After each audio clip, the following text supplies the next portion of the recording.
Today is January 14th, 2020. We were at 6 p.m. We were at the Charlton Board of Health meeting. All members are present. As well, we also have Gary Magnuson from CMG Environmental with us. I guess, Gary, we'll just start with you because I got 3 pages of things from you, so we'll start with you. And Perfect. Mr. Chairman, yes? could we, Cheryl has to go, could we just, Kathleen wanted to meet the public health nurse, Oh, sure, absolutely. if you don't mind. So- Gary, you okay with I'm that? completely fine with All right, that. then I'm gonna Hi. take back. I'm gonna. Hi, Cheryl Rowinski. Nice to meet you. Nice to meet everybody. I Nice think to meet we you met. also. Yes, You've been here, right? Yeah. I have Before. been. It's been a Yes, I while. have. That's why It's Kathleen, okay. it's probably your first That's time. okay. Today, if I may, Mr. Chairman, we did receive a phone call from the school nurse that there's been lots of cases of flu, Okay. you know, around your son's age and stuff. So we did work with Dr. Devine today to get sign off for flu vaccine release. And Cheryl's going to work with the school committee, and they're gonna send out a letter, and we're gonna possibly go in and do some vaccination of the children due to that many cases they're concerned. So Okay. it's a good time that she's here. Yep. And today I worked on Dr. Devine. I'd like to thank him also. Today he signed off on the release of the vaccines to allow Cheryl to do the vaccinations. Awesome. So So we asked you to come. Now, I've met you, but I forgot, but I have met you That's okay. before. And I know John's met you, but Kathleen, you have not met before, right? This is your first time? As far as I know. As far as you know. So anyways, we, Officially. as meetings go on, you come up and we talk about your position and you and whatnot. And so we said, well, you know, let's have her come to a meeting and just, again, put a face with, because you do a lot for us. So we just wanted to reacquaint ourselves with you and, you know, and I think Kathleen, you were the one saying, you know, let's have her come to a meeting, and I said, yeah, and Jim says, oh, she'll come, I know we can get her, so, there's no, like, red alarm or anything No, serious going on, it was just a communication with your team and our team and whatnot, so, that's why we asked you to come, so, do you? And it's good, oh, sorry, Oh, go no, ahead, go ahead. Mr. Chairman. No. I was just gonna say, if you wanted to tell us a little bit of what you do that we don't know about behind the scenes for us, or Kathleen, if you have questions, or, I really don't do much. okay. I'm sure you- And you don't do much for a what, lot of about it's 11 or a lot 12 you can't towns? talk about. It's I Maeve understand and that. that, but she does a lot of work. Mhm. And this was a savings because remember in the beginning the reason why I decided to switch and ended up canceling the public health from Harrington was because of the costs were astronomical, and Cheryl has really been very good about her bills. She didn't charge for a lot of things that she could have. I know that from when I get the bills, but it's a benefit to the town of Charlton. She's always there when I need her, and it's great. There's a lot of stuff she does that you don't see and that she constantly has to look at, but certainly rest assured that it's all taken care of by, and I'm in constant contact with her. So Well, just for my sake, I'm sorry. no, you go No, right ahead. You can ask me any question, I mean, just to I get just, you up to I really speed. don't have any idea what you do. Okay. And I think it's good for people that are watching on television. Sure. To to even know that we have a public health Mhm. nurse, because a lot of people don't know that. And what, if they could access you for any reason, or if that's possible. So, So basically what I do is that I am the health director, as well as a public health nurse for the town of Sutton. So I'm a Jim in the town of Sutton. oh, okay. Okay, so I'm also a health agent, wear many hats, do a lot of things. Plus I'm also a nurse. So just the fact that I'm a public health nurse, for a lot of the towns that I serve, through contract, with the town of Sutton, is that I provide, disease surveillance. And there are 88 diseases that are communicable that the Department of Public Health monitors. And so anytime there's a disease that pops up through any lab work or any doctor that reports it to the State Department of Public Health, that automatically in turn gets sent back to the local Board of Health where the case lives. And there's investigation that needs to be done. And certain diseases require a little bit of work, some diseases require a lot of work. A lot of the viral diseases, we have a lot of diseases, we had a lot of diseases last year, a lot of respiratory diseases that was highly contagious, that was very labor intensive. And then we have other diseases that, you know, like the flu. Flu is very big right now. What about like measles, Measles, measles is a vaccine preventable disease. right?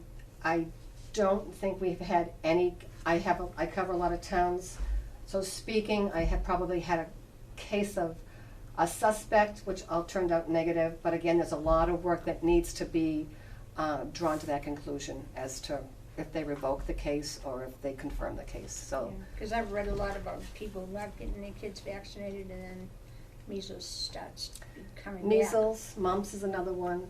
Mhm. A lot of it is imported from other countries that don't believe in vaccinations. Plus you have your anti-vaccinators in the area also. Also, there's a big thing right now, a big push about the flu. Like I said, the flu is pretty big. Right. A lot of tick-borne diseases in the warmer weather. I think we talked about that last time I was here.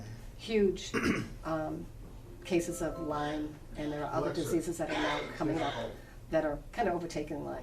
But, and a lot of those things, again, need the investigation, things like that. And we've had some diseases that, you know, that kind of push the media on top of that, Mhm. so, which I stay out of. Mhm. Other than that, that's about it. And I do flu clinics, so I did a flu clinic for seniors this fall. And actually now I'll be going into the schools. So I don't do a lot of school children. I do a lot in the couple of the towns that I work for, but in the majority of towns I just do adults. So just coming into the school system is huge, especially into the town of Charlton, which is now has a huge outbreak of Jim, you influenza. said how many? I believe it was 86 between Yeah. Charlton Elementary, Charlton Middle School, and Heritage. High school. Kids that are with the flu? Yes. Yeah. Do you do, like shots, or are you doing the mist, or? So there's no more mist available for this flu season. I did have mist earlier in the year, and I have used it off my other clinics. But when I called today, they do no longer have any mist. What's So mist? it's just shot. It's called flu mist. It's a little squirt up both sides of the nostril. Okay. It's for kids, and So they don't have to get a shot. it's people either they like it or they hate it. There's no in between because it's a little bit of a live vaccine, and so everybody just kind of freaks out. It's a live vaccine. Right, Oh right. my God! But anyways, I actually recommend it to smaller kids because whenever you say a needle or a shot, they panic and they freak and things like that. Little squirt up the nose and that's it. But for next flu season, if we decide to do flu clinics for the kids, in the town, I can offer flu mist as well as a shot and things like that. So for is that kids, something we should consider next year? well, it's up to the health director. We were, a lot of people, we recommend to go to, if you go to your primary care, if you go to CVS, you're standing in line to give you a flu shot, but they don't do, They don't do kids under but 10. They don't do kids under 10. So like, I went to Dr. Devine's today and he's offering to anyone who wants a flu shot, regardless of whether you can pay or not, it's given to anyone who asks for it, so. Right. And with with the state, we can get vaccine for children under 19 free, so there's no cost for the And flu flu vaccine.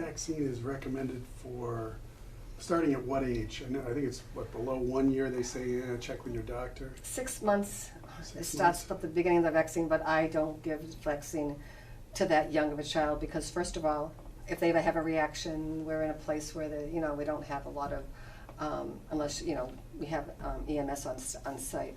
But anybody that's never had the vaccine before for flu, they have to have 2 shots a month apart. And so I don't really get into that because we don't really have clinics set up where they come in 30 days later. So I usually give it when they're at least 3 or 4 and up. That way they've already had a couple doses and then they just need 1 dose and that's it. And you are going into the schools now? here That's in the Charlton? plan. We're working with the school committee and some schools to see if what we can do for probably next week. Yeah. In Yeah. your estimation, if I could continue. Sure. Just one more question. Because there's so many questions. but, Please. Do you have any idea roughly on the towns in general, just a rough approximation, how many children in the area schools do you think have been vaccinated? Would you care to venture a guess? I honestly couldn't tell you because I don't really know this town for children other than adults. Okay. But Um, other so I- towns, or what have you seen? Is it 50%, 30%? I only do children in another town, which is the town of Sutton, Okay, and I do quite a few.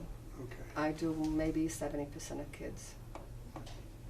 Because a lot of them now don't want to go to their pediatrician when they have their flu clinics, when they stand in line for long periods of time and things like that. They know me, I've been in town for a long time, so they're familiar, they're comfortable, and they wait for the flu clinics, and I make them convenient. I make them on Saturdays, after school, in school, and I have a lot of clinics to meet their needs. And that's what I plan on doing, you know, whenever we can work out a date and time. Good, and it's not too late. Absolutely not. I was just telling Jim, we're doing something now for Region 2, which is our Regional Public Health Coalition. Last weekend, they had asked the public health nurses to kind of gather all the flu cases and report to them on a weekly basis and the numbers. And I just looked at her and I said, you gotta be kidding me. I cover so many towns, it's just no way I can do that. And she wanted to know what type of flu strain it was. I said, yeah, I'm not going there. But anyways, I did report to her for the first week, and I had like 160 cases of all the towns that I cover. And just this week alone, for a couple of towns in the surrounding area, I've had over 100 cases Just for a in 2 couple days. towns. Just, yeah, in a couple days. So, and these were confirmed cases. So these are cases that have gone to the doctors. They had tests, and that's what that's how the test confirms the diagnosis, is that the test is read and it goes to the state, and that's when it comes back, and that's how I get that notification. But there are a lot of people that have the flu that just, you know, stay home, don't go anywhere, just kind of treat it themselves, and they get better. So they're really not counted. So what we see for a number is probably actually a third of what's actually out there. Okay. Thank you. Any other questions? Any other diseases that you're Sure concerned that you about? have to, yeah, I think about, but I can't think of any more right now. We- And I'm we- really grateful that you came in and met Yeah, us. I'm here to help and answer any questions that you may have. Were you involved in the EEE? I was. Yeah, I'm sure you're probably pretty busy, probably We're- still. We were on many conference calls together, every Friday Yeah, for we were. months. As a matter of fact, if I may expand on the EEE, All right? we had a meeting, and Jim wasn't at the meeting on Tuesday last week. Yes. The state had a meeting on EEE, so this year they're gonna jump way ahead of the game because they are anticipating more or less of the same for the next couple of years, because EEE runs in cycles, and this is all new to us in the Central Mass area. So last year was a big explosion for a lot of us between notifications and alert levels and color coding of what each town meant, and then the spraying that occurred, who got sprayed, who didn't get sprayed, and who wanted to get sprayed and who didn't want to get sprayed by the state. So this year they've been very proactive. We're going to be having a lot of meetings, and they're just ramping things up so that everybody's on the same page and that we're all going to be talking more cohesively, and so that we all understand things. A lot of us who've been on the conference calls earlier from the beginning were very familiar and felt very comfortable, but then there were the invitation was expanded after to schools, to sports teams, to superintendents, and they had to catch up and, you know, asking all the questions about dawn to dusk, no sports on town property, things like that. Met with some resistance, met with, you know, a lot of open arms. So I think this year and the next year, I think will be a lot easier because people now know what's to expect and be prepared a little bit better for it. And towns can opt out of getting sprayed, or no? Not if the state says they're gonna spray, they're gonna spray. Okay. Not for nothing, but we had bans on the timing for our sports Yep. in our schools. Yep. And Likewise, this board single-handedly saved Halloween. So, just for the record, Halloween did. happened for can I us. ask you how you did it, what you did? We released the timing.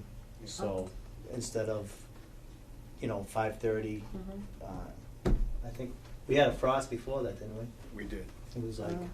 right there, so. We felt it was adequate enough to, Ron O'Connor didn't believe there was a frost, but he said there were spotty areas that he could not confirm, so it was strictly up to the boards.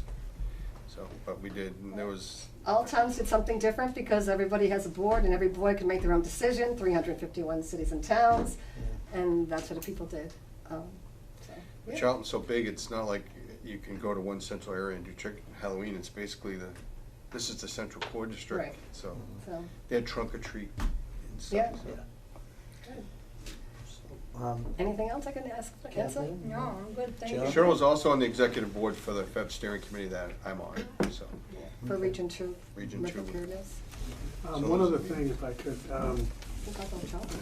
somebody's told me that with the warm weather this past weekend, that there were ticks that were out and Mhm. crawling on people, and I thought, of course, because it's 60, 70 Ticks don't go degrees. away. Mosquitoes go away, like for Tripoli, certain time of the year after the frost, that those biting mosquitoes that carry Tripoli, they die. But not all mosquitoes die, and ticks don't die. They just go underneath, and because people wear longer clothes, they're covered more. You don't see a lot of the diseases, but again, they're still there. They are there. The ticks are there. But they're not gonna, if it's 10 degrees outside and I'm walking through the woods, You would have long pants on, I would think, Yeah. at 10 degrees. No? Yes? yeah.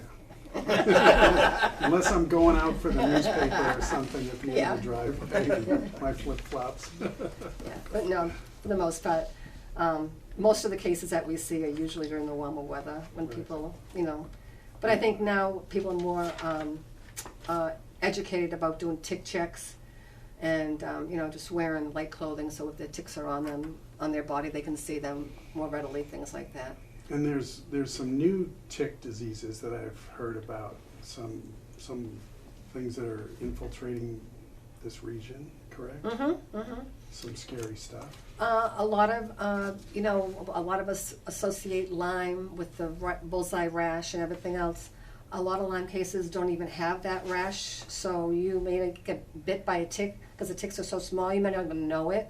And until you have the symptoms that you think you're having a flu or just feeling achy and not getting any better, until you're really bad, you kind of think that it's gonna pass before you finally see a doctor. But a lot of the other new ticks, they're not new tick diseases, but the ones that are up and coming now and emerging, they don't have any symptoms other than the achiness, the fever, things like that. Those are very detrimental because it affects a lot of their body functions as well as some blood levels. For those of us who work outdoors Yeah. quite a bit, yeah. Yeah, so the main defense there is, besides the light clothing, long, Tick- high tick checks. DEET. D, yeah, when you're up there. There's also something else, a spray that you can put on clothes. Prometheum. That's it. I bought some. You can buy it on clothing also. You can buy clothing with it already in it. Yeah, I sprayed some. I was out in the woods this Mhm. fall doing some tree cutting, and I sprayed the heck out of my pants and boots and Mhm. all up and down. Just the clothing, not the That's skin. okay. Yeah, Do what you gotta do. yeah. That's it. Matt, I'm sure Matt, you use that, right? You can buy I a- do the tick check method. Do you? Yeah. Okay. You can buy a container of permethrin and soak your clothes in it. And supposedly it's good for, 50 or 60 washes or Mm. something. Oh, okay. So the clothes that you're gonna wear outside, and then those clothes, you can buy the clothes that have already been treated, but you might as well buy the bottle, treat it yourself, Yeah. soak them in it, and Well, it's getting to the point Wash now and where dry. spring and summer, I just stay away from the woods behind my house. I'm like, nah. We pretty much see them in the early mornings when there's dew on the branches. That's mhm. where you get loaded up with them. Yeah. They're coming out because of the sun and they need Yeah. the drink or whatever. Coming out, yeah. And that's for me, if I go into the woods and I know you come out and that's the first thing you do, and then you get home, you do it again, and it just I think if you come down with one of those tick-borne diseases once, you learn. Yeah. I know enough people that have them, and I know it's no joke. No, absolutely, you're absolutely correct. Because the longer you let it go untreated, the worse that you get. Hi, Mr. Chairman. Jim. Cheryl and I had a meeting on Monday morning at 11 with state senators, state representatives at Camp Barton because of Camp Joslin. Remember, we discussed the issue with delegation of authority to a student nurse, so that was a big discussion. It's all the way to the governor's office now, and it only affects the 2 camps, one in Charlton and one in Oxford, that they're being strict with, which essentially could shut down, according to the way they wrote the regulations, all camps. So Cheryl and I have been advocates in fighting. We have support now. The Lieutenant Governor Healy and the governor are getting involved, and Camp Joslin, and the Clara Barton camp that Cheryl inspects in Oxford. Girls on one side, boys on the other. Certainly a camp that's needed. It's well respected. It's world known. People come from all around the world to go to this camp, and they're trying to really actually put them out of business. So we're fighting to keep it open, and we met with them. We had support, and it was a very good meeting, I thought. It was excellent. And Cheryl and I got to speak on behalf of the camps that would be advocates that,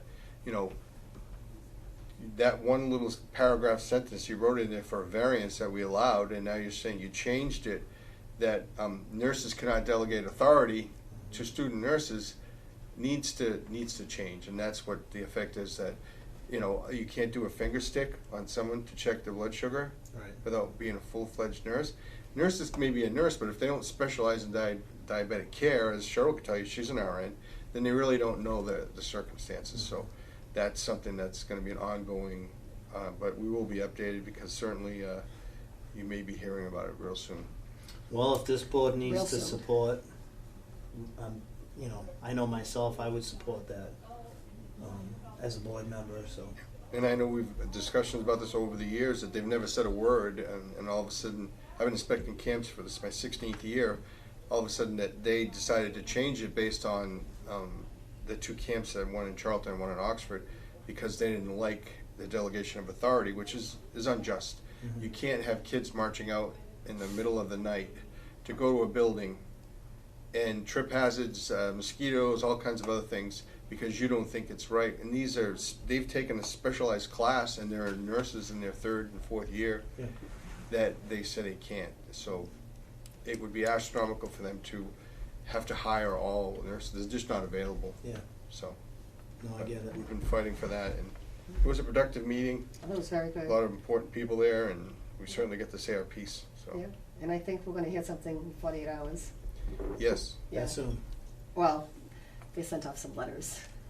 They told us not to say anything but 48 hours to see where that goes, and so. Yeah, good, But yeah, no, camp season's right around the corner, and Yep. you're right. and especially with the 2 camps that we both inspect, they're pretty labor intensive because they're very complicated. It's not your typical Y camp or day camp or whatever camp that we inspect. Just the volume of the disease that we look at, and the countermeasures and the measures that they take with the medications on staff, and how they dispose of their hazardous waste. So, it's a lot. Well, So- while we're speaking of camps, I just have to throw a plug that my son over there was camper of the week this summer, and I'm a excellent. proud dad. He was Nice. well behaved, and he made an achievement there, so Excellent. we're gonna talk about camps, and Good gonna job. say it. He's a I think a lot of people don't realize when they send their kids to camp what's behind it. Oh, yeah. So they don't realize they send their kids going to camp and that's it, but they don't realize the work involved to get and make sure a camp is safe for that kid to go to. Mhm. So, a lot of work. I'm sure yeah. through everything, lifeguards right up to everything. Policies, procedures, Mhm. a lot of things. Yeah, So, and it's funny that you say that. I went to a particular camp growing up, and now my children are going to that camp, and it's different. I mean, it's like, there's movies out there, and it shows how things have changed and evolved, and it's like, yeah, that's what's happened here too. Gotta sign your kid in and sign them out and Sign them in, show sign IDs. them out, and Yeah. just the different things that used to happen back in the day, and now it's just like, yeah, It's a that different those days world. are It's a different those world. days are over. Yeah. I was thinking of that movie where Drac takes his kid to camp, and he climbs the tower, and they used to push him off, and they fly, and now it's just a whole different world. And so I'm like, yeah, reality's here. So, well, I know I appreciate what you do, and I don't want to speak for the board there here, but I know you do a lot for us. And again, we just wanted to have a chat and, just put your face back with us and, and. Anytime you need me, get a hold of Jim, he knows how to reach me.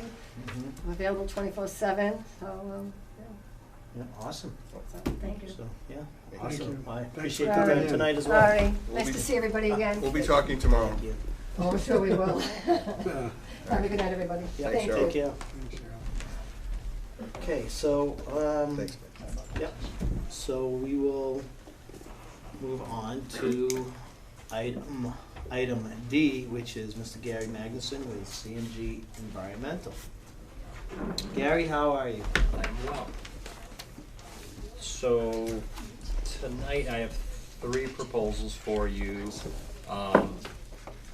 2 for the 54 Flint Road landfill and 1 for 90 Flint Road landfill. Can we start on 90? Please, absolutely. So 90,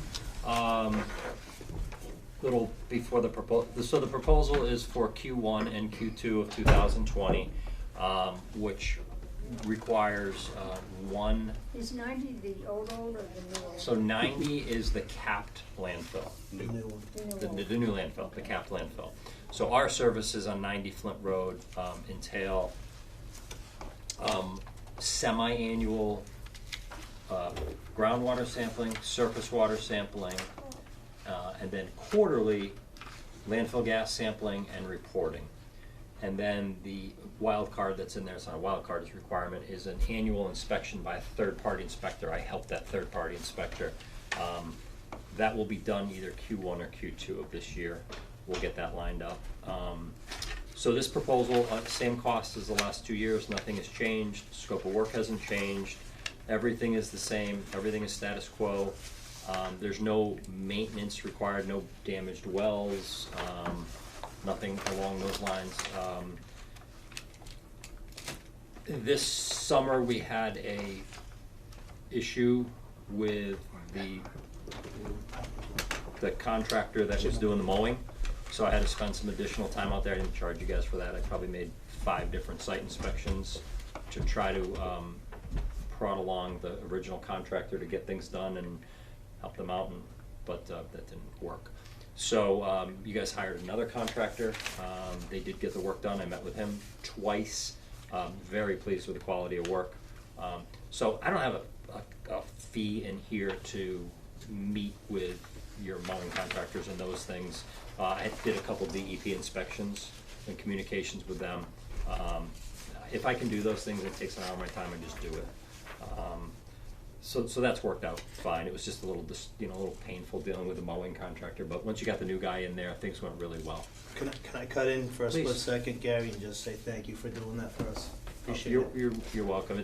It's important because DEP had some concerns about the mowing and the cap and things of that nature. The scalping. And the scalping, we wanted to make sure everything was taken care of correctly. So like I said, I inspected it, approved that you guys were asking if you could pay the contractor, and I said, yeah, it was done. The original contractor that did some scalping, there was some damage. I negotiated a fee for the next contractor to come in and fix that, and then the contractor that originally started the project that was never paid because he didn't do the work, agreed to pay for that. I don't know if you sent him a bill and he paid it, but We sent him a bill and we called him, and that's something I was gonna discuss later, but he has not paid yet. Okay, so let's just keep that keep that on side. And I'll gladly follow up because I made those negotiations. I talked to him and said, this is what you're gonna do, or I recommend you do. And he said, you can trust my word, we will do this. And I said, okay. So I'll make a phone call if you need on that behalf. So Well, Gary, while we're talking about that, this board made a phone call last meeting, the day before. It said, Okay. by the way, don't forget, there's an outstanding balance. Was it 800 or 850 or something, 750? yeah, I told him between $500 and $1,000 to do that repair because Mm. that's the quote. Was it 800, Jim? Do you remember? It was $750. 750. Yep. And so, because, tick, tick, the time's going, Right. and if there's gonna be an insurance claim or whatnot, and, because that was the one thing that we did do, was prior to any work, we made sure we have certificate of insurance in case anything went south, as it did. no one wants to use their insurance, especially on a relatively little amount. So we gave him the option to, do you want to take care of this, or do you, and Okay. so tick tick, nothing's happened. So we reached out to him last meeting, and it was actually for discussion again tonight for what this board wants to do. So we'll just make sure that we're talking, because I know you guys are probably dealing with the owner, and the second guy in charge is the guy that I had been talking with. I can look up in my notes who we spoke with. Yeah, we sent it to the owner. He said it sent to the wrong place. He sent to, so we said, where do you want it sent? We resent it out, and he got it. And it was he confirmed. because Okay. we emailed it to him also. And then he said, well, I could possibly get it out to you in a couple weeks. Well, it's been a couple weeks, so.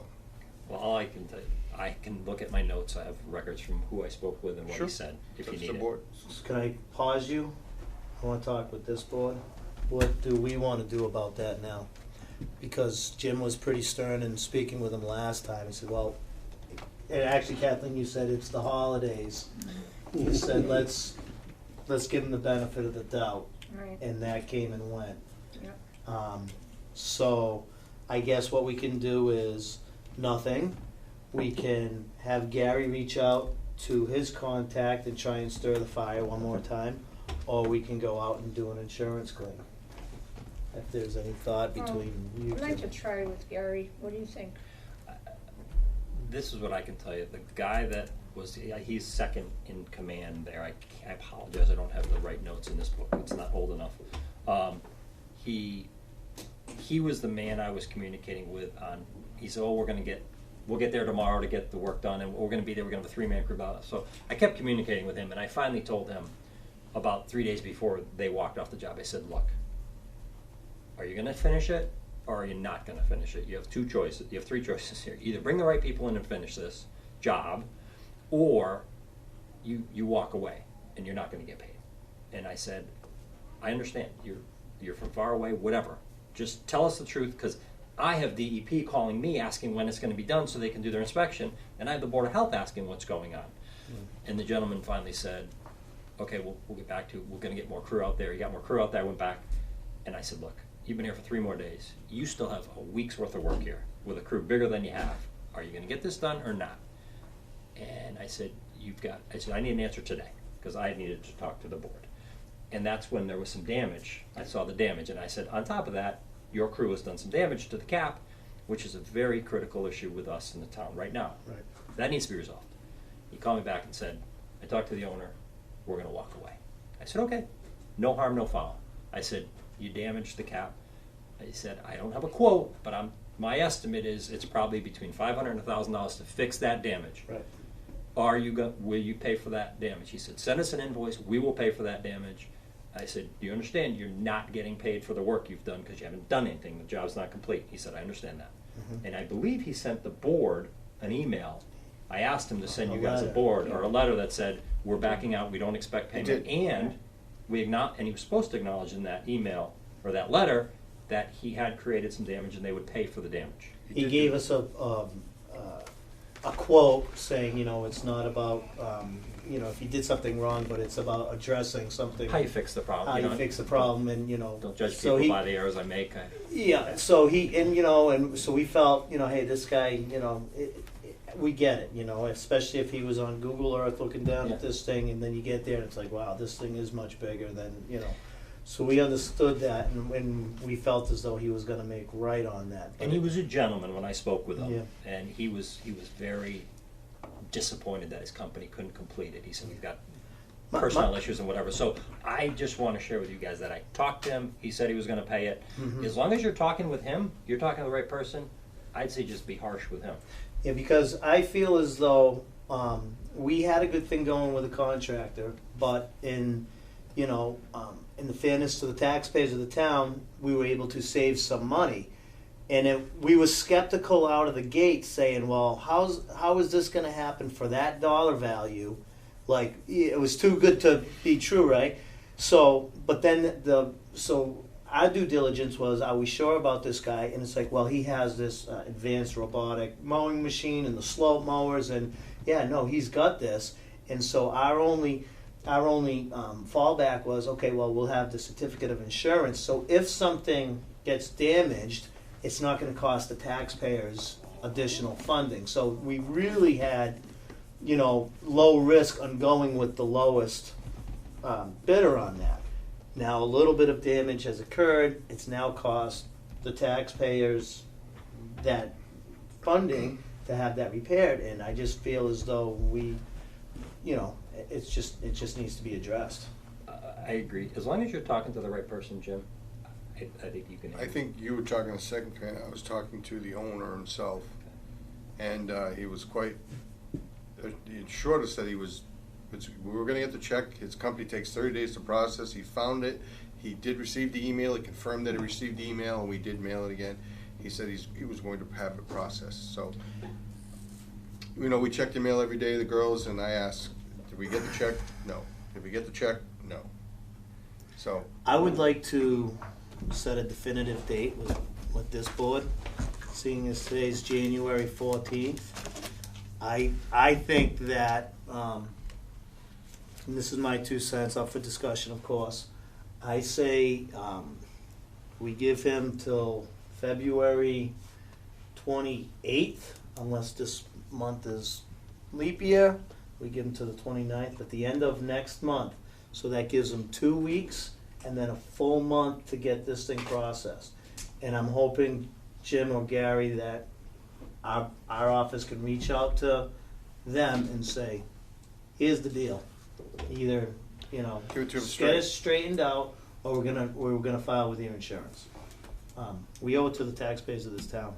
We spend enough money, and then it's just, I'll coordinate with Gary, but I will speak to the owner. I'm personally gonna call him and say, listen, board voted last night, you have to this period.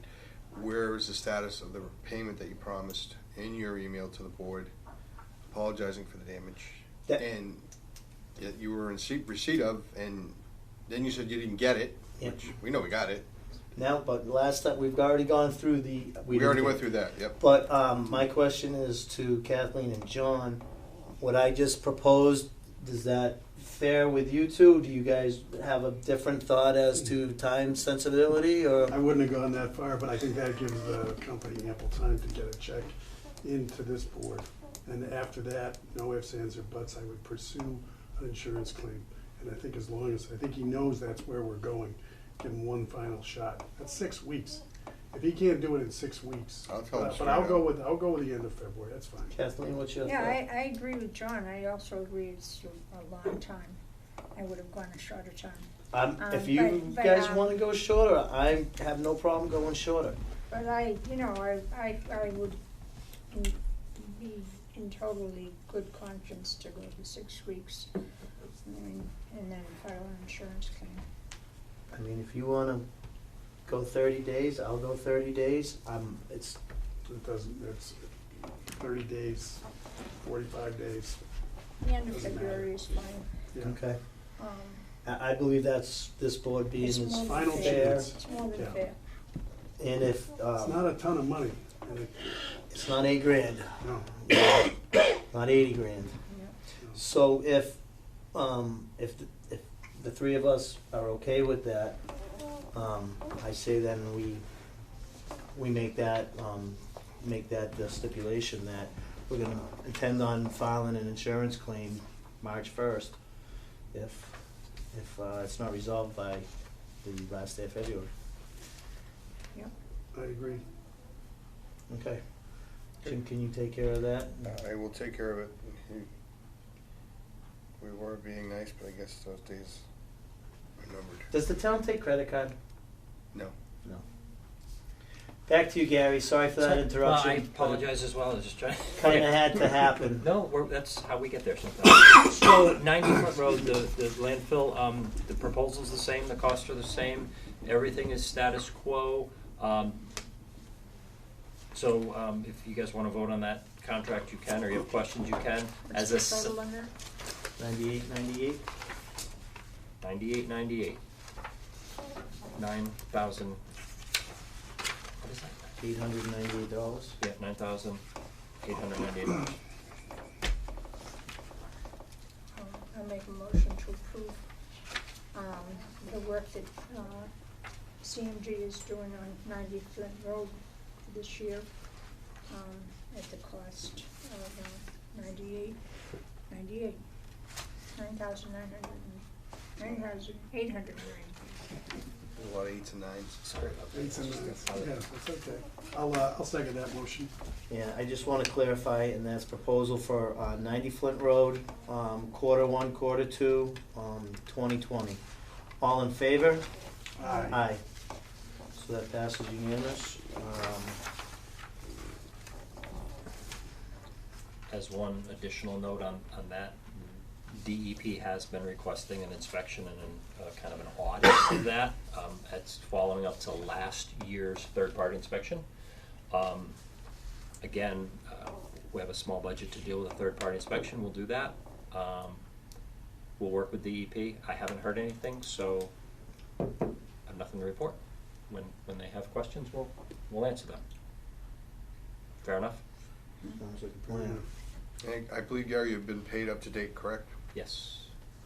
So I have budgeted for this.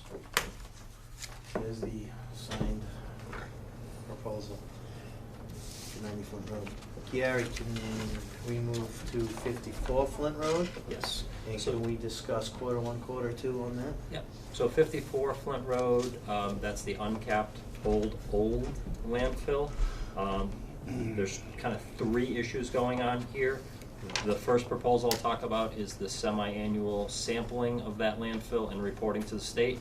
The second proposal is for the ongoing DEP audit of the comprehensive site assessment for that report, for that site from 2012 to 2010. And then the third issue going on with that landfill is the MCP, the Massachusetts Contingency Plan issues related to the drinking water wells across the street. We're not talking about the drinking water wells across the street because I have an annual contract with the Board of Selectmen to do that work, which will not expire until June 30th of this year. So in Robin's transition away, Jim reviews the reports. I communicate with this board on the data that comes in, the drinking water results, and they've all been really good. We'll talk about that before we talk about these. But contractually, that's through the Board of Selectmen. Jim knows where the money comes from, but. Robin, in her, when she signed over her duties to certain people, that's one thing she relieved and the selectmen approved to send over for me to handle, which is the right office until they can get a permanent town administrator. All right, so, actually, we'll talk, so there's a proposal here for Q1, Q2 for the semi-annual testing of that landfill, groundwater, and surface water, and the general landfill inspection and the submittal of the report. There are no landfill gas monitoring points on that landfill because it's not a capped landfill and there are no downgrading points. The annual fee is the same as it's been for the last 2.5 years or 3 years, or the semi-annual fee, I'm sorry, is $83.65. And again, nothing has changed. That landfill has no, we submitted a status report to DEP, they haven't said anything. The next proposal we'll talk about is what goes on next at that landfill, but as far as the monitoring, semi-annual, same price, same everything. So just through the chair, Please. so I can understand, not be confused, the groundwater monitoring is through a contract with the Board of Selectmen? Okay, no, so this is landfill work, solid waste landfill work required that we submit to DEP. We detected 1,4-dioxin back in early 2017, I believe, late 16, early 17. That required notification to DEP under a different group, the waste site cleanup, the Bureau Waste Site Cleanup. So it became a 21E site, an MCP, Massachusetts Contingency Plan site, because 1,4-dioxin linked to the landfill was detected in a residential home. DEP said we need to know about that under the MCP as kind of a hazardous waste site. So that contractual work is done for the Board of Selectmen, although Jim is now the delegate to deal with that.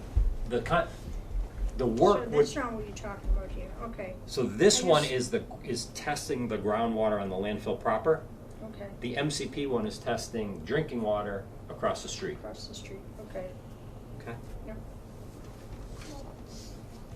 Do I hear a motion to accept Gary's proposal for Q1, Q2, fiscal year 2020, in the amount of $8,365? I'll make a motion that we approve the proposal as written for Q1, Q2, 2020 for 54 Flint Road. Second. All in favor? Aye. All right. Thank you, Gary, for continuing to keep the town down the right path with this. So data-wise, the data's good. We continue to find 1,4-dioxin in 1 or 2 wells. Concentrations are not increasing, they're very stable. The better news, and it does relate, Kathleen, to your comment of the residential properties across the street. 59 Flint Road, which was the one that we had the TCE detection in originally, has not had a detection in the drinking water since February of 2017. We were testing monthly, and a year and a half ago we got that down to to quarterly. So we're coming up on 3 years here with no detections in that well, which is fantastic. Treatment system's still in place. Everything's good. There is a new owner at that house. Oh, you think so? That was sold, and the new owner is a younger gentleman. He's a state trooper, and I've sampled there twice. He has no issues with the treatment system, so everything's smooth. The 1,4-dioxin that was originally detected at 63 Front Road had kind of faded away and then kind of came back. The last time that was detected was February of 19, so we're almost a year on that. Point being, the concentrations are pretty sporadic. No big, huge exposures, no high increases. And the folks at 63 Flint Road have been good to sample with. I communicate with them for sampling and testing, and everything's good. I have a question, if I can interrupt here.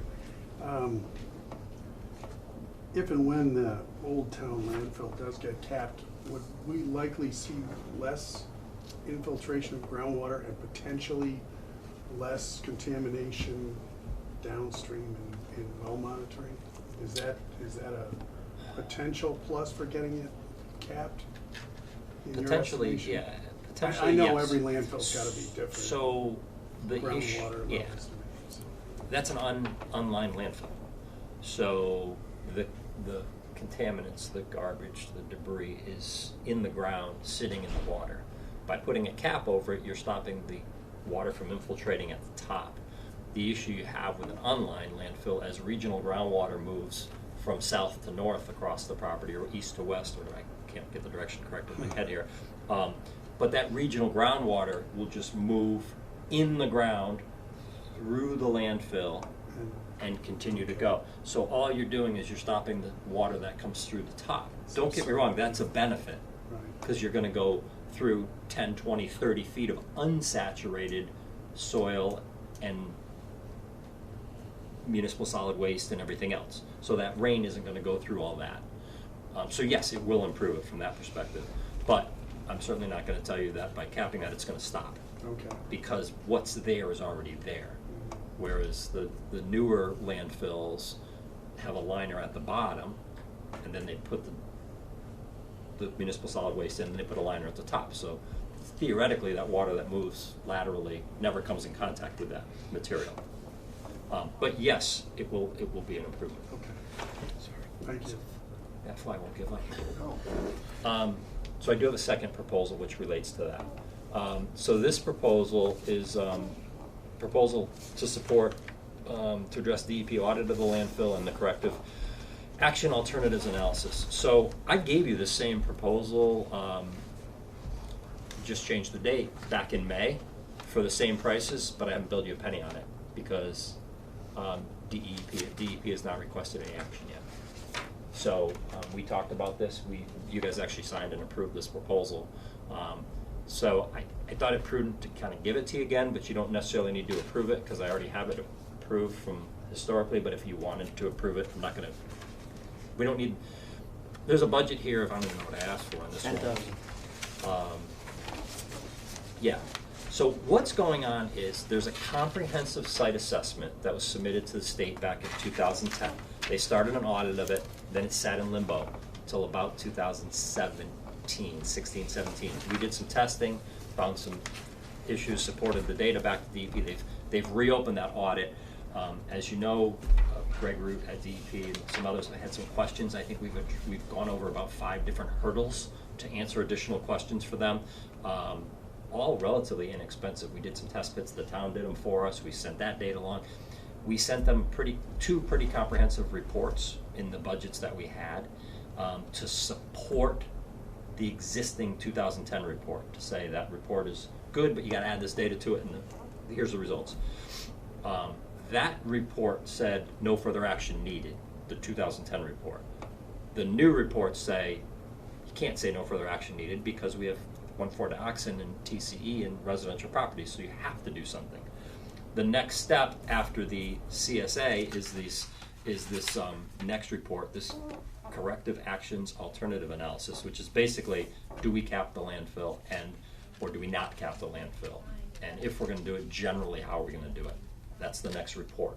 They haven't asked for it yet, because they can't ask for that until they finish the review of the first step. So once you finish step 1, the CSA, then you go to step 2, the CAAA. So here's a budget to deal with it, if and when they ask us to do it. Question, if I could, through the chair, please.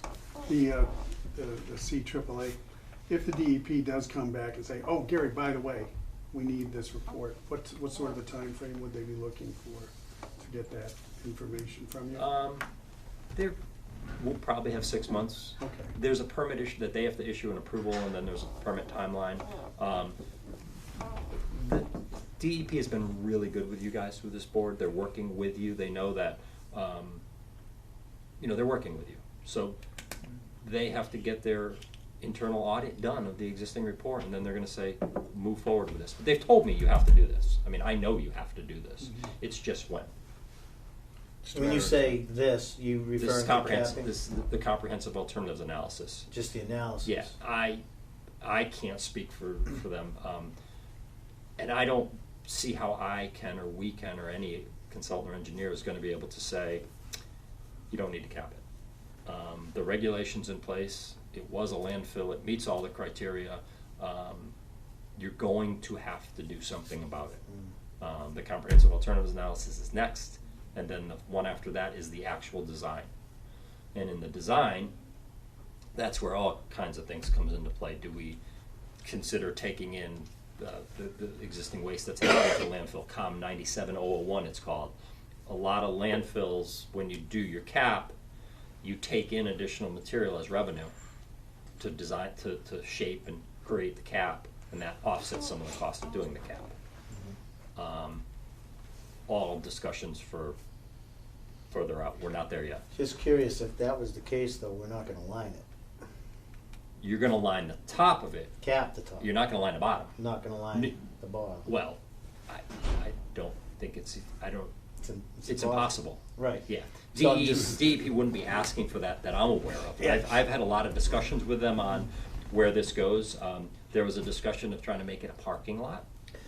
I guess what I'm getting at is, so if the town says, yeah, let's offset the revenue, let's bring in some trash, are we just making matters Well, worse? it wouldn't be trash. Okay, So to get a permit to reopen that as a landfill to take trash, Need to set aside. yeah, I don't think we're doing that. okay.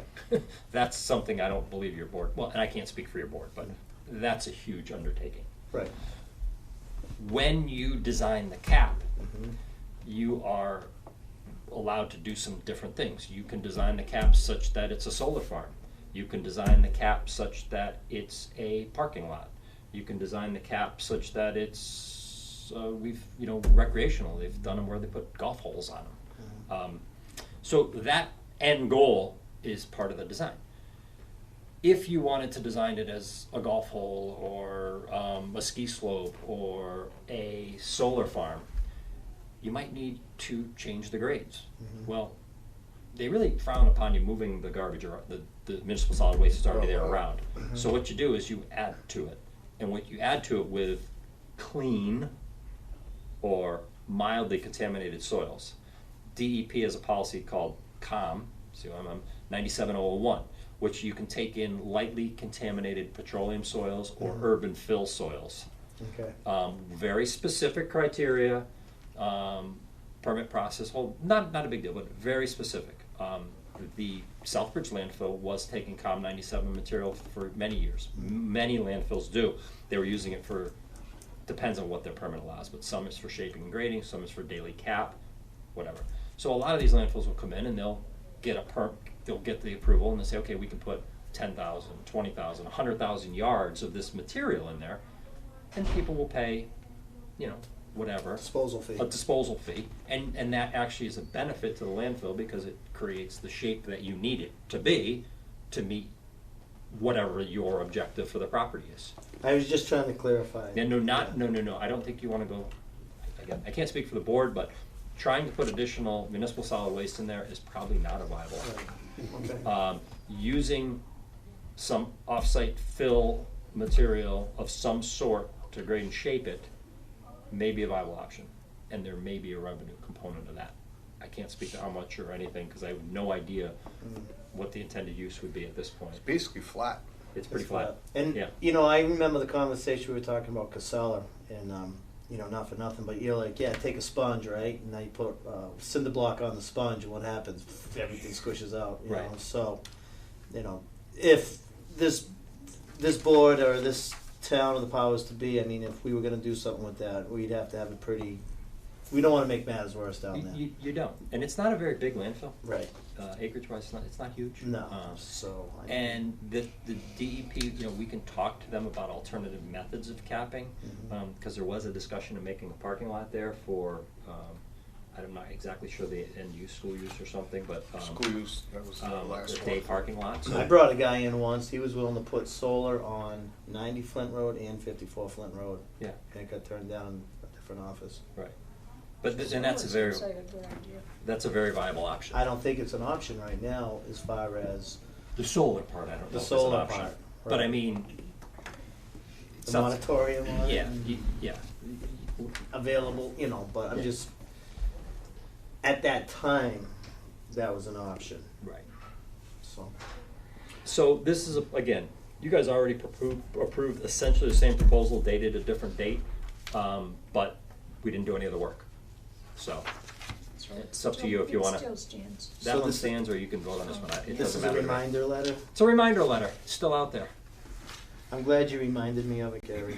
It's not something anyone wants to hear about, but it is true. Gary, if you could bring up 59 North Main Street, we do have an agreement, and we'll be starting that work, that'll free the town up from that RTN number. If we can just stay on this one. No, after. Okay, so, I don't think we need to take action on this. No, I don't think so. It's already acted upon. And when did we, when was the first one signed? So it's dated May 17th. I don't have the exact date. After that, so it's dated May or June. You guys approved it. 2019? 2019. Yep. Yeah. Okay, so keep an eye on that, Gary, for your sake or our sake, because that's getting to be fiscal. That's the only reason I gave this to you, is just if you wanted to throw it out there. So if it's, I have no problem refreshing that at that time. But Okay. right now, I think, not that we wouldn't do it, I just don't think there's a need to do it. We're aware of it, and We are entering into the 2021 budget soon, so we had to plan because for of that. Q3. No, because just how they're doing the budget, we already had to put a budget in now Okay, I for see the June budget. 30th, so, So that 10,000 is already in the budget, right, for FY '20? no. Just, We've budgeted for the work, mhm. that would be in there, but slowly as we do work and we have to pay for the third party, which is in there, would have to plan for more money coming in next quarter. So we need to budget for this.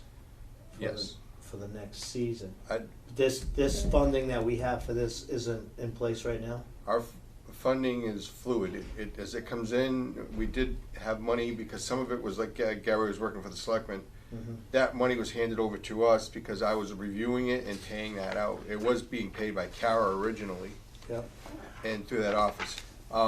We do have adequate funding that was turned over, but it's, always has to be replenished.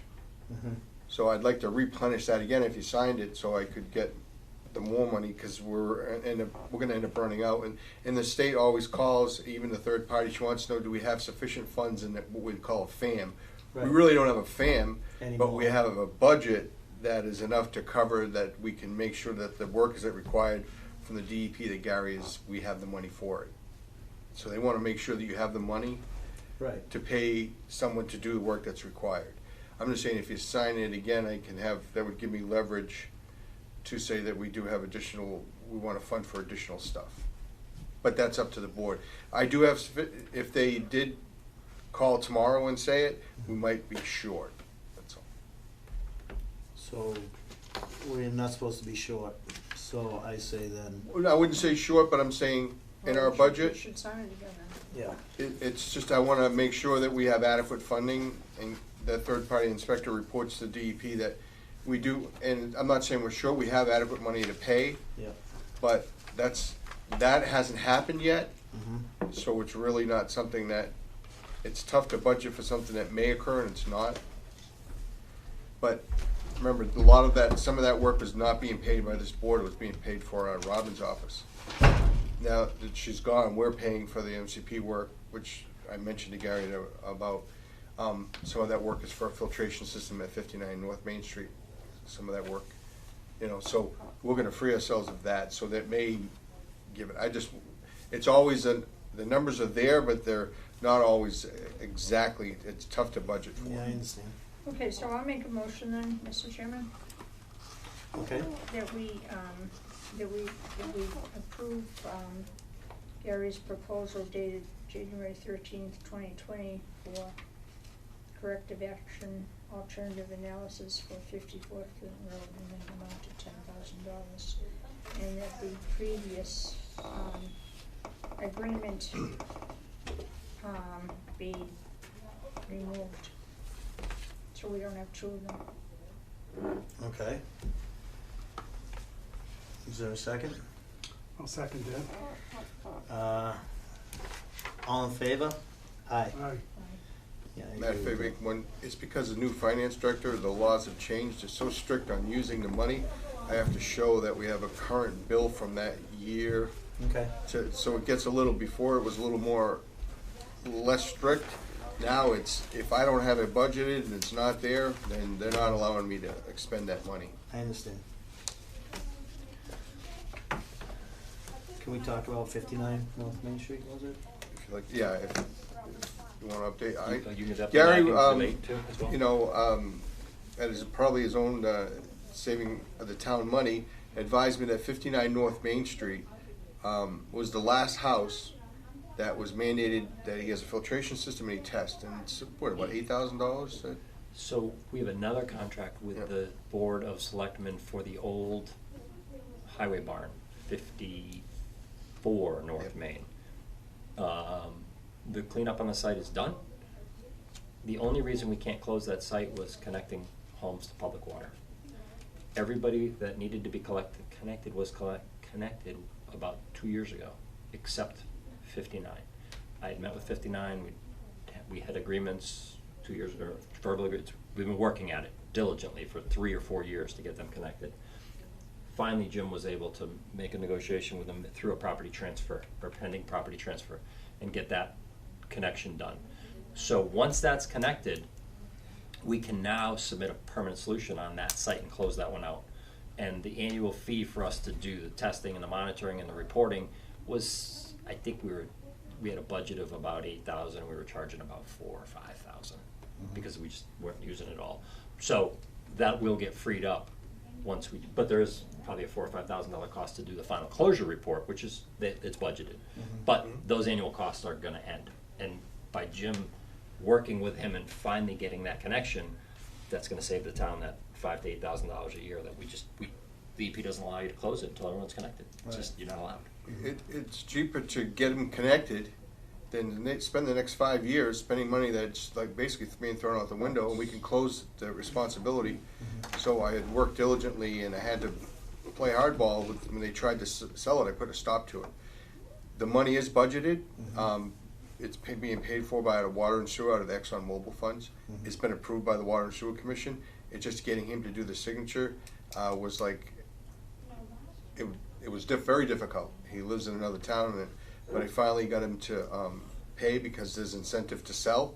So the work is going to be done very soon, and then Gary would be able to close that out. It saves the town a lot of money. Okay. It's going to make a difference, and it's also protecting public health because there's, I don't know the levels, but in order to close out that RTN number, like Gary said, that house had to be connected. Otherwise, no. Concentration, we're below standards, the MTB levels, well below standards, but still detectable. So I'm Do just the curious, release. but you negotiated with him, did we mandate, like, he decommissioned as well or anything that way, or? It will be decommissioned in that also. No, but I'm saying when you played hardball, because this board always made that voluntary as far as. He's selling it. The realtor wants it all done in accordance, so he's agreed to whatever we need to do. Okay, So he's agreed that whatever, if you're gonna decommission, you're gonna connect me in, you have a plumbing inspector come in, he doesn't care, he wants to sell the house. Yeah. It was abandoned for many years, to be honest, Okay. and someone had a relative and he inherited it.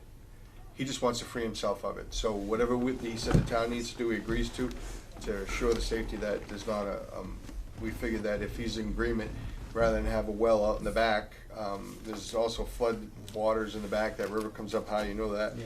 that he's agreed to, and we finally got him to sign off on it. I was just curious, you said you played hardball No. with him, and I was just curious how hardball you played with him, if this board should have been involved in that. No, it wasn't, I say hardball with him, it wasn't hardball with him, it was the realtor that I said, you realize that you have to disclose during the sale that he just needs to sign more, that you have to allow the town of Charlton, which is mandated by the DEP, to come in and test that water.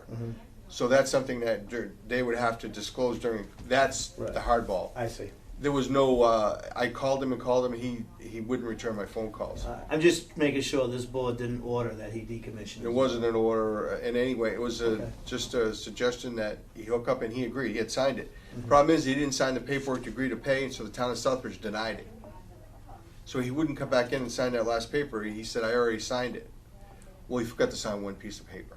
So he had to pay for the tie-in itself? Or? We already paid $4,000 for the application. And this was for an abandoned house? Nobody's living Well, there. no, There was, it but had been abandoned. it had years been ago. abandoned. It's been occupied for Oh, all right. this whole time that we've been doing the testing. Okay, It's been all right. occupied. It's I been feel a abandoned little better. recently Still because he somebody. inherited from us, Right. yeah. All right. But I didn't say you had to. Yeah. He doesn't care. He just was he had changed his number and didn't tell me, so I was calling the wrong number. Yeah. It was a matter of just connection, and when we found out, the realtor actually came and drove it to his house and he signed it. And he said they can do whatever they want. They can get in, it's unlocked. So there was no like, I'm mandating this or that. I just told them during disclosure of the sale, they must notify the new owners that they have to allow Yeah. the town of Charlton to get in and test, which is mandated. So that made them, they moved on his behalf. I mean, it's a no-brainer to tie in. Exactly, it is. I agree with that. He agreed to tie in, he Yeah. agreed to be originally, and he said he wanted to decommission as well. He does not live there, and he doesn't want anything to do with the property, so he sort of walked away. Okay. But So I signed this one anyways, Gary. This is the last one. So Scan them and send them to me. hopefully, it's because of the date, Matt, that's all. yeah, I understand that.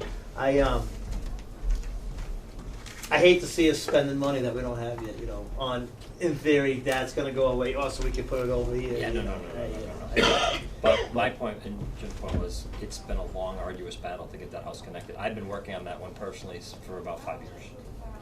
And kudos to Gary for giving us the heads up and let me contact him, otherwise I wouldn't even have known. I think that he could have just continued to do it. I don't want to. I want to be done with that job. Yeah.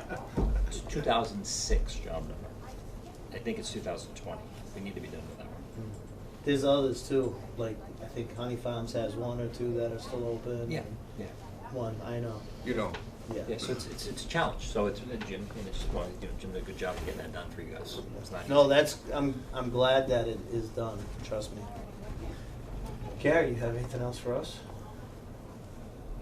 I don't have anything for you. If you have anything for me, I'll answer any questions, or otherwise I'm gonna go home and have dinner. I'd say go home and have dinner. If you and Jim can just kind of strategize on speaking with the previous, Absolutely. I really hate to go through insurance on that. It's, Yeah, because then we may have to hire an attorney. Have an attorney get involved. Like I said, I'll look at my notes, and I think between Jim and I, we can shake that tree. I don't think we'd have to get an attorney involved either. We've got pictures of the scalping. Yeah, we do. We've got documentation, we've got his letter, his email. Get an email from him saying, Yeah. I did wrong and I will pay. Yeah, so. I think the insurance company's not gonna. Yeah, I don't. It's, yeah, so, but, So my only recommendation to you is when you get your quotes this year, if you get one from them, just consider it appropriately. well, I don't, we once made a rule, because someone was already the low bidder on that, and then they withdrew their Okay. bid after we awarded it to them. But what did we do on that? We said they weren't allowed to bid for 3 years or something like that? I think we said that they weren't allowed to bid at all, that he was exempt. Because he backed out the last minute, he did all that work, and then you had to start the process Yeah. over, so he said he's not allowed to bid. This guy's not gonna bid it. No, I'm sure, neither did the other one. I thought we did leave the door open, but I think I it was think- 3 years. I or think you 5 did say years. for the next 3 years that he would be, but it goes to show you the person that thought his equipment could mow a landfill, I hope he learned a lesson because it was not adequate equipment. Or personal. Okay, Gary, You'll thank email you. those to me? Yes, I have them over there, I just wanna make sure we stamp them and Perfect. I'll send them over to you. Gary, thanks. The board's already signed, so. Thank you all. Good to see you. Nice to see you, Gary. Hopefully, it's not gonna be 4 or 5 months before we see you again. Call and I'll be here. Thanks. While we're on landfills, can we go to, they're not on the agenda, What's, H-Foot Road, the Berry Corner. So we really can't be discussing that. So we're gonna have to move to state vaping regulations. There's really not much to say, Mr. Chairman, because the state, the Senate did pass a bill in November taking, including menthol to be removed. But I'm not clear that the governor signed that. So, but they're working on it, so I'm just assuming. there is a letter we just received that menthol will be banned by end of June.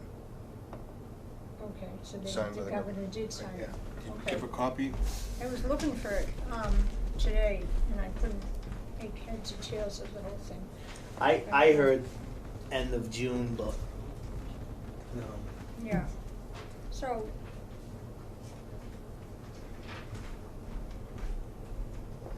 Problem is it doesn't fully eliminate retail stores from vaping. This is a letter I'm sending out on behalf of that letter received from the governor's office. But this was December 11th of 2019 that Governor Baker sent us a new letter for the new tobacco law, yeah, which non-age restricted establishments such as convenience and liquor stores have new regulations. And it states that can sell non-flavored electronic nicotine delivery systems with nicotine content of 35 milligrams or less per milliliter. Anything higher would have to be a vape shop, you know. So they're still allowing the vape product? Yes, at 35 milligrams, non-flavored. The menthol will be banned in June, and they've set up strict fines for them.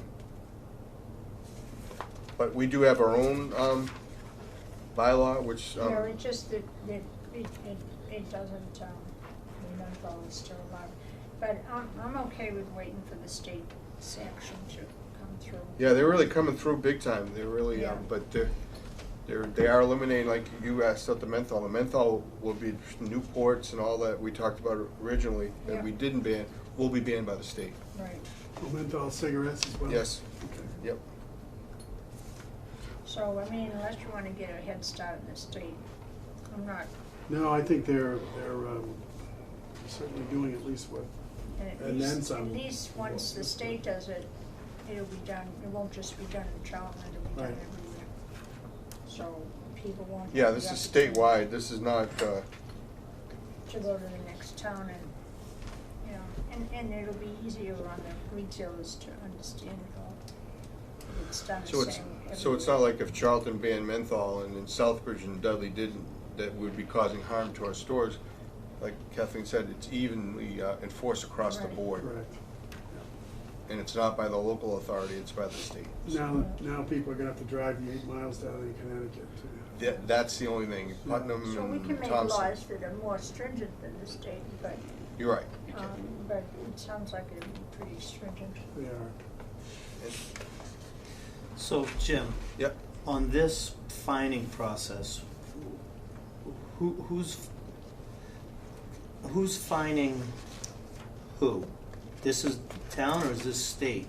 That would be, they'll do the, they're gonna, it's called MDR would be doing the enforcement, But which is the- Department of the Agriculture. Schedule, Okay. the fees on this though. Yeah. The new mandated fining scheme is $1,000 for first offense. Is that from this town? No, that's from the state. That's from the state. Yeah, none of this is from local. All of this is from the state setting up through this letter on the fining process. And So- they set it up, that's their fining process, which they gave us an easy checklist, but this is something that was set up for enforcement, beginning on June 1st, 2020. Cannot sell tobacco products that are characterizing menthol cigarettes, flavored cigars, boom. So all those regulations and fines, those are not local, those are state. Okay. But they required us to inform them of that. But they already know about it because the retailers get it from their supplier that they've already, and he had the letter before I had it. Yeah. So that's not a local thing, that's a state. Mm. We just took it off the state, which they gave us that sample letter. You just have to put your seal of approval on it. But as far as going out and giving the tickets and stuff, municipalities, there's no way they could do that enforcement.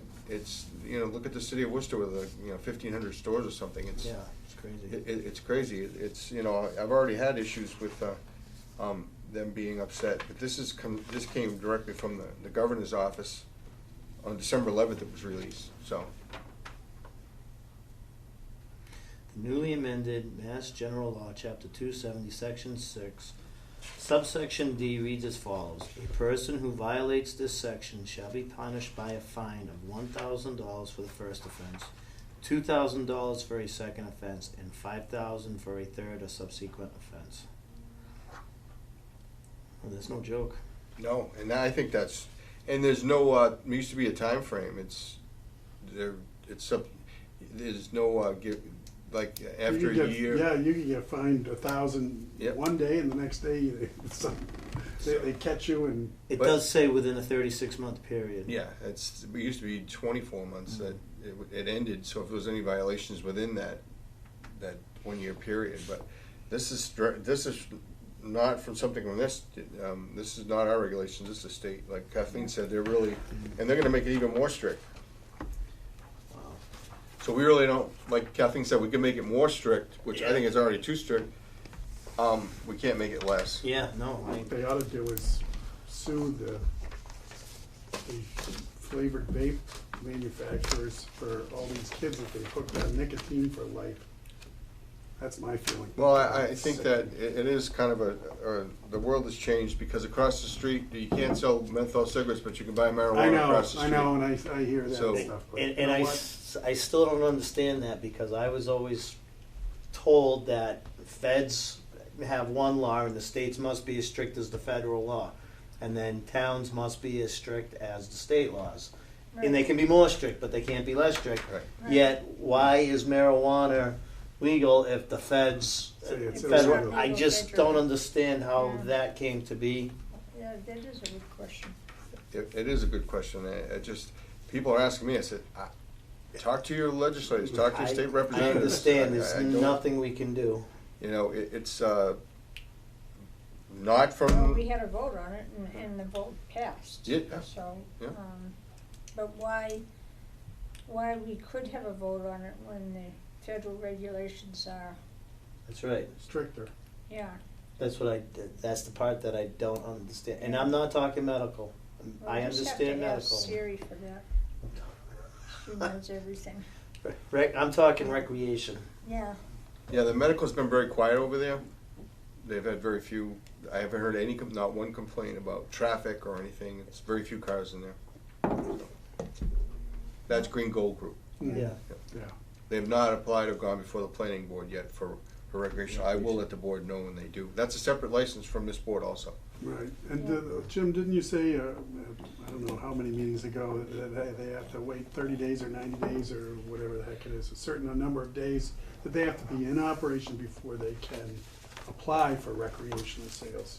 Yeah, there's a time, but they also made an agreement with the planning board that they would come before them with a traffic plan. And I don't know if he's done that yet, but certainly he has to meet, they've agreed to meet with the planning board. I have a marijuana advisory committee meeting at the end of the month on the 28th at 5:30. Certainly any board members are around if you want to come. But basically, it's just a general discussion of Fourscore and Green Gold Group, where they're going, so.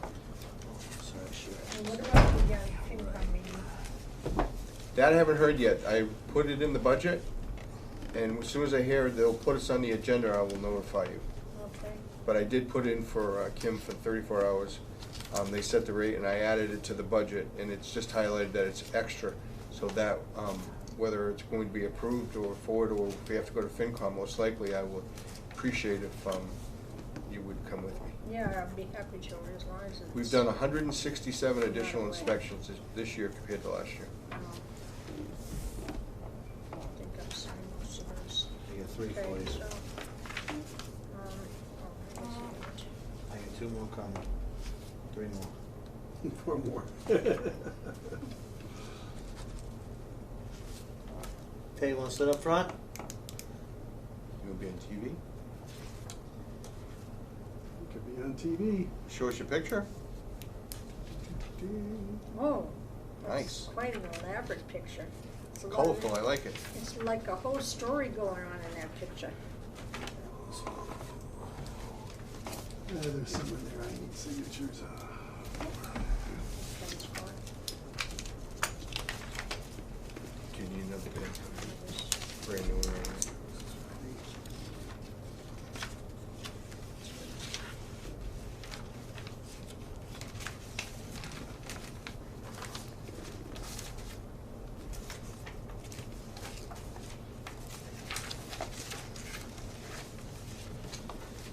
Okay.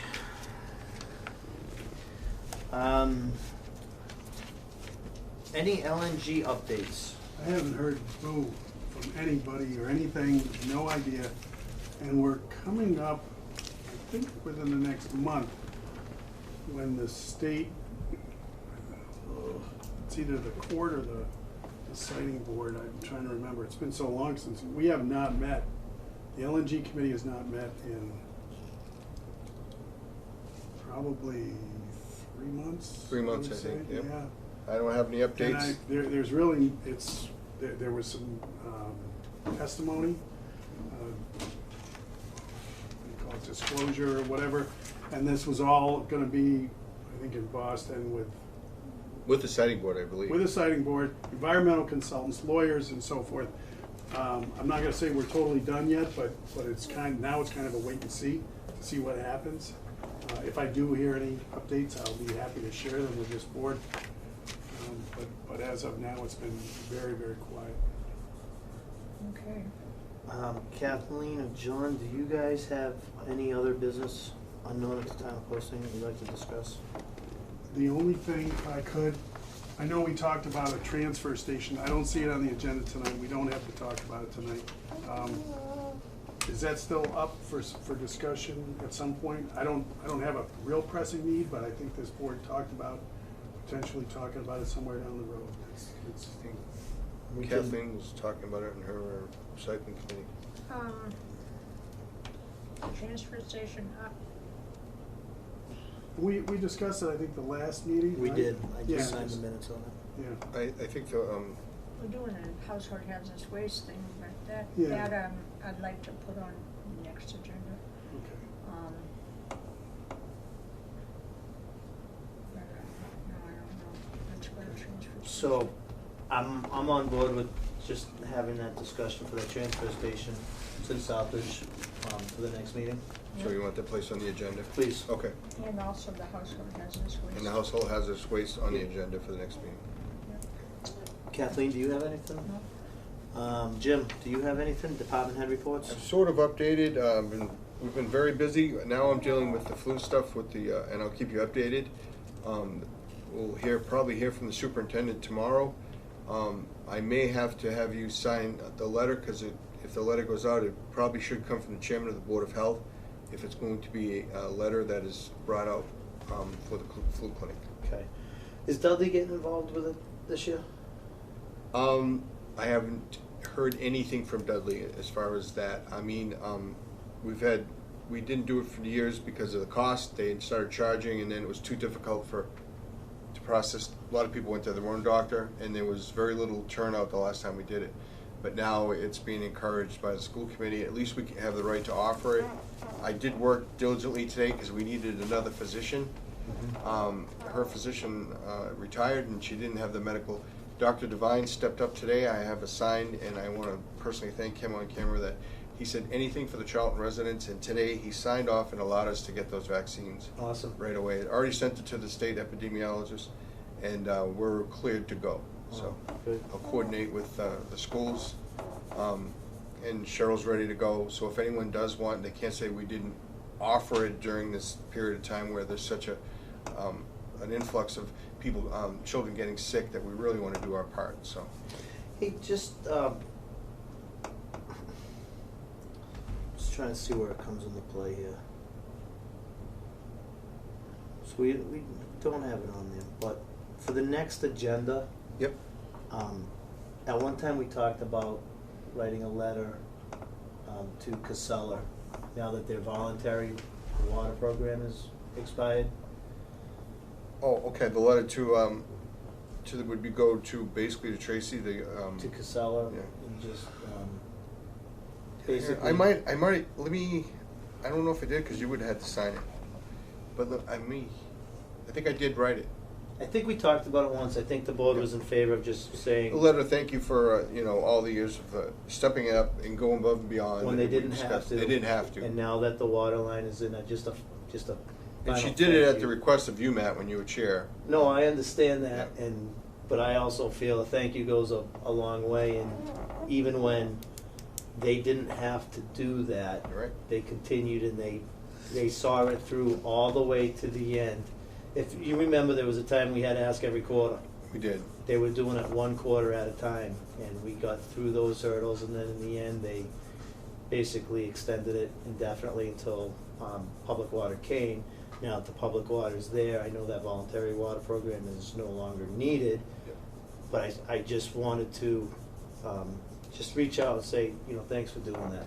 I went to a meeting at the library. I think Kathleen and I were there. They even offered if someone was on and had the bottled water dispenser, they could keep it at no cost if they chose to. So, I mean, I know it wasn't perfect, I know Yeah. there was salsa water and, Oh, yeah. but yeah. at the end of the day, I do believe they made a good faith effort to keep that right. And You're right. And the odor complaints, I haven't received any in quite a while. So how do you want to leave that? I'll- Jim? You were going to look to see if we sent the letter out? Yeah, I'll check. I think I wrote it up already, and I'll just send it to you so you can look at it and get you to sign it, and we'll send it over to them. And you get the whole board to sign it if you want. Sure. Kathleen's always around. I think have John stop by, but Maybe we could maybe put that on for the next agenda. okay. All right. Then everybody can see it with their own All right. 2 eyes. If they agree to it, then we'll do it. So, do we want to discuss the next meeting? you guys wanna go 3 weeks or 4 weeks? Either one, I should be around. So it looks like 3 weeks is gonna bring us to February 4. That's good for me. That should be fine for me. Are you gonna be back, Matt? Yeah, I'm not going anywhere. I thought you were going to, Mickey. I did. Oh, you already did? I went and I am back. Oh, jeez. I didn't get to go. Was it fun? You got to go. Get to go swimming? Yeah. Had a big time swimming. So let's tentatively schedule next meeting Tuesday, February 4, 6 p.m. That's good. Sounds good. If there's no other business, then we can probably Motion adjourn. to adjourn? I'll second the motion to adjourn. All in favor? Aye. Aye. 7:31. Yep, 7:31.